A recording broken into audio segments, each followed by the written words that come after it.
The best comedian in Byton Road, corner Samson Road. Luis Pedrosa! We had a friend a young friend, just got married before the year ended, filed for annulment. Di natin kilala yun. Well, I thought it's drugs. Not him, her.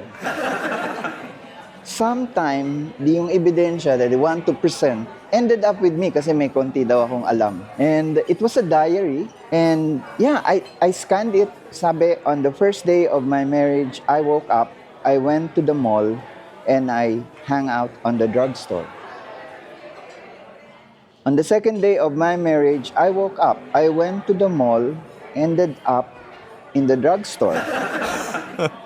Went to the mall, woke up, drugstore, drugs. Yeah, she's into drugs. She has a drug habit. Yeah. Ang problema kasi ngayon ng mga kabataan, hindi kami nagmamagaling kaming mga older guys, older group. Yung kabataan ngayon, they approach marriage differently. Yung babae, iba ang approach. Yung lalaki, iba ang approach. Sorry, Born. Not me. Yung babae, excited.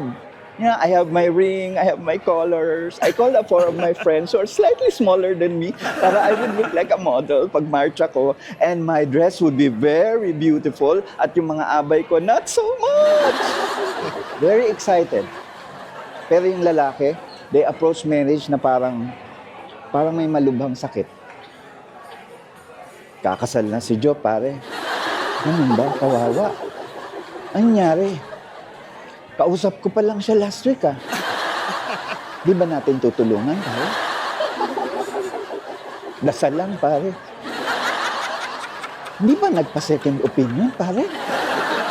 Na-print na yung invitation, pare. Paano mo nalaman? Abay ako, pare. Kaya ganito yan, yung hindi sa nagmamagaling kami, yun lang kami, ang batch namin, we were guided mostly sa mga elders, mga magulang namin. Like my dad, he always remind me pag ikakasal ka na. Sabi niya, never fight with your wife. Never argue. You may argue, but you should lose the argument. You know why? Try mong mag-win. Outside, di ko lambu ka. Di ba? So you always lose the argument with your wife. Okay? And always say sorry. Always say sorry. Kahit na hindi mo kasalanan. What does that mean? Sorry lang naman. And thirdly, fix it before you sleep. Fix it before you sleep.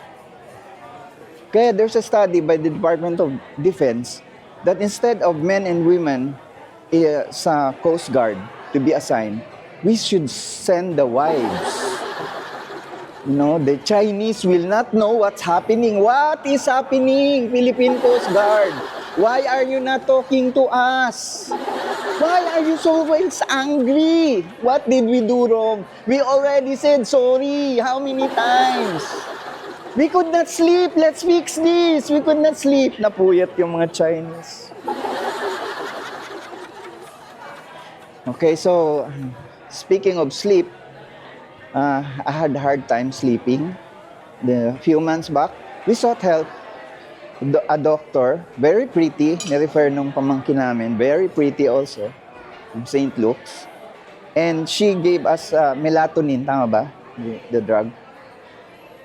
After a week, still did not work. We came back to her, and sabi niya, I'm not giving you any more drugs. Sabi niya. Instead, I'll help you teach you a technique, what I do.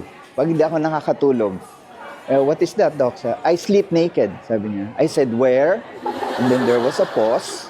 And then exit. Where is the exit? I said. Na paglabas namin, kasama ko kasi yung wife ko, paglabas namin, I told my wife, I'm not doing that. I'm not sleeping naked. Paano pag nagkasunog? Diba?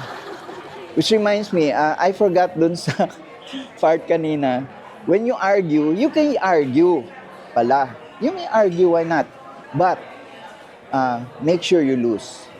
there's an argument that we did with my wife dati.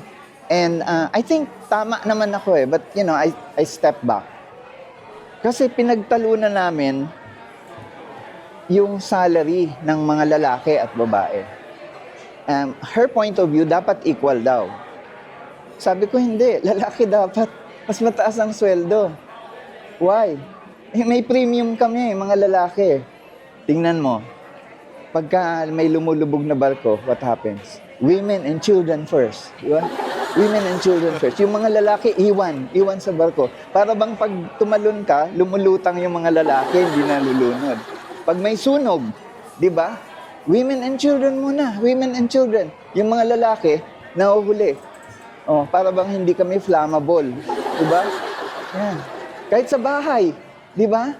Pagka Ipis, daddy, patayin mo. Bakit ako? Bakit ako lagi? Kaya lalaki dapat, mas mataas ang sweldo. May premium. That's what I wanted to share. Ngayon,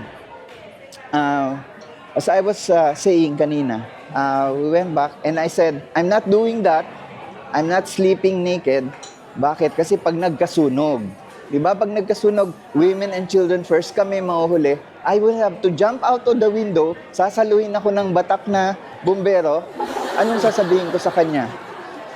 Ikaw ba si Machete? Gardo ba ang pangalan mo?